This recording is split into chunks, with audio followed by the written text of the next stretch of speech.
The afternoon sun baked the asphalt of a quiet parking lot beside a roadside diner. A few motorcycles gleamed under its light, lined up in a row like metallic beasts waiting to be unleashed. Near the end of the row, an old man eased his aging pickup truck into an empty spot. His name was Arthur Hayes, a 78-year-old veteran with silver hair, worn boots, and a calm presence earned from years of discipline. Arthur had served in 2 wars, but these days his battles were smaller, knees that hurt when he walked, memories that came and went, and a stubborn old truck that refused to die. He stepped out carefully, adjusting his veteran's cap, when a sharp voice cut through the air. "Hey, watch where you park, old man." Arthur turned to see a man in his 30s storming toward him.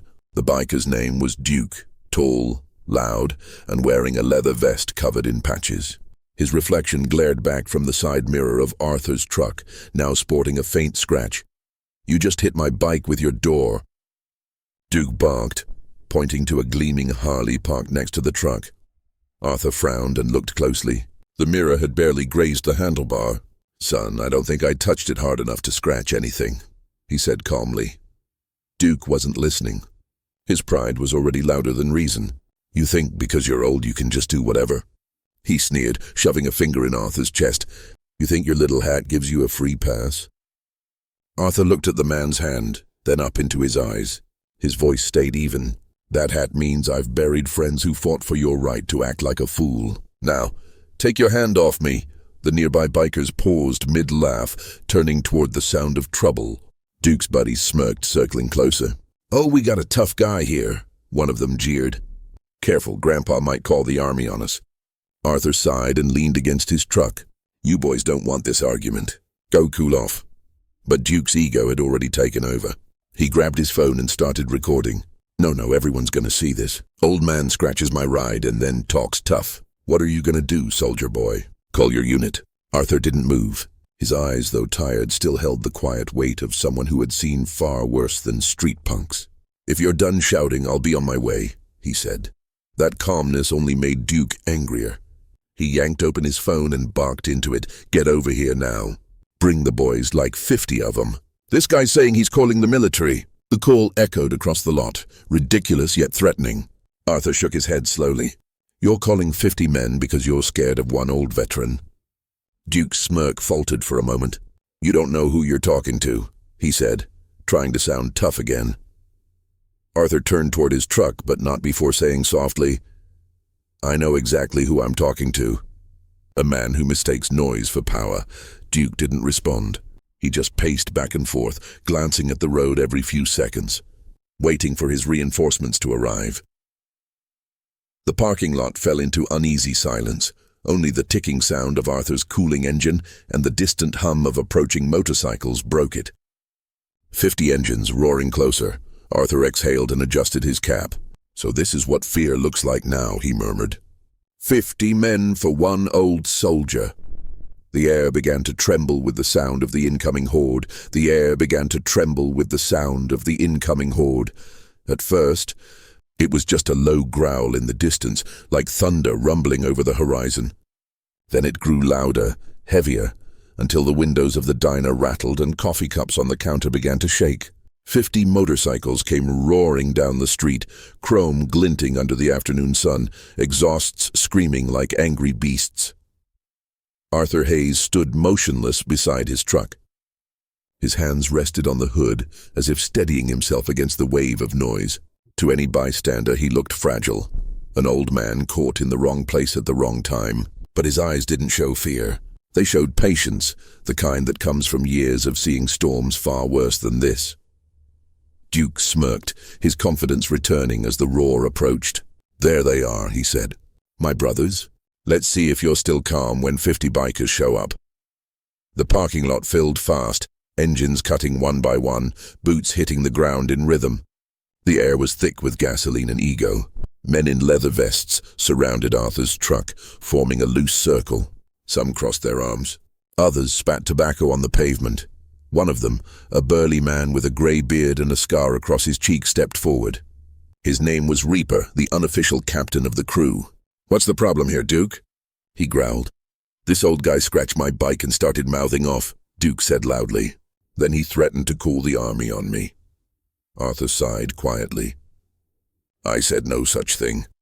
Reaper turned his cold eyes toward the veteran. You got something against bikers, old man? Arthur met his gaze without flinching. Not at all, he said. I just respect people who earn their badges instead of buying them. A few bikers chuckled. Others frowned. Duke clenched his fists, humiliated. He's lying. Look at the scratch. He pointed at the Harley's handlebar, a faint line of paint barely visible. Reaper bent down, squinting. He rubbed his finger over it and stood back up. That, he said. That's dust, not a scratch. The laughter this time was real, deep and booming. Duke's face turned red. He still disrespected me. He snapped. You all saw how he talked. Arthur's voice cut through the noise like a blade. Son, respect isn't something you demand. It's something you give first. The words landed heavier than a punch. For a brief second, silence fell. Even the wind seemed to pause. Reaper studied Arthur for a long moment, his expression unreadable. Then he turned to Duke. You sure you're telling the truth? He asked. Duke swallowed hard. Of course I am. Reaper's tone darkened. Because if you're lying, you brought 50 men here for nothing. Duke's bravado cracked. He hit the mirror. You saw him. But one of the other bikers, a younger man named Colt, spoke up hesitantly. Reaper, I was here when it happened. The old man didn't hit nothing. Duke was yelling before he even checked. The air shifted again, this time colder. 50 eyes turned toward Duke. The once confident grin vanished from his face. Arthur simply adjusted his cap and said softly, The truth always rides slower, but it gets here eventually. Reaper nodded slowly. Yeah, he said, cracking his knuckles. And when it does, somebody's got to pay the toll. Duke took a nervous step back, realizing too late that the engines weren't the real danger anymore. Duke took a nervous step back, realizing too late that the engines weren't the real danger anymore. Reaper's boots echoed against the pavement as he closed the distance. Around them, the other bikers tightened the circle. No one laughed now. The playful mockery was gone, replaced by a heavy silence filled with judgment and betrayal. You brought us here for a lie, Reaper said slowly, his voice low but sharp. 50 brothers dropped what they were doing because you said a veteran attacked you. A man who fought for this country. Duke tried to speak, but his words stumbled. I just thought... Reaper's hand shot up, silencing him. You thought wrong. He turned to Arthur. Sir, I'm sorry for this mess. You didn't deserve any of it. Arthur nodded once, his calm still unbroken. Men make mistakes, he said. It's what they do after that shows who they are. Reaper glanced at Duke. Well, let's see what he's made of. Before Duke could react, 2 bikers grabbed him by the arms and spun him toward his Harley. Please, come on, I didn't mean, he stammered. But his words were swallowed by the collective growl of 50 men who'd been dragged into a lie. Reaper leaned close to his ear. You embarrassed the club. You disrespected a veteran.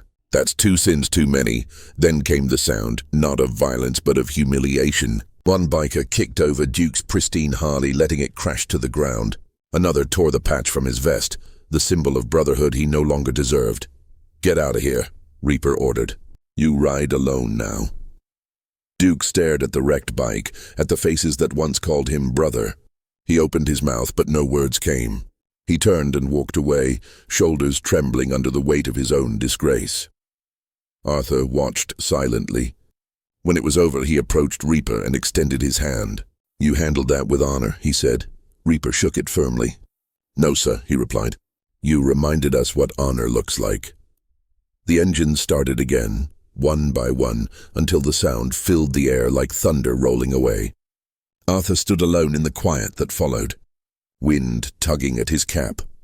He looked toward the road and murmured, Sometimes the hardest battles aren't fought overseas, they're fought inside a man's heart. Then he climbed into his old truck and drove off into the setting sun.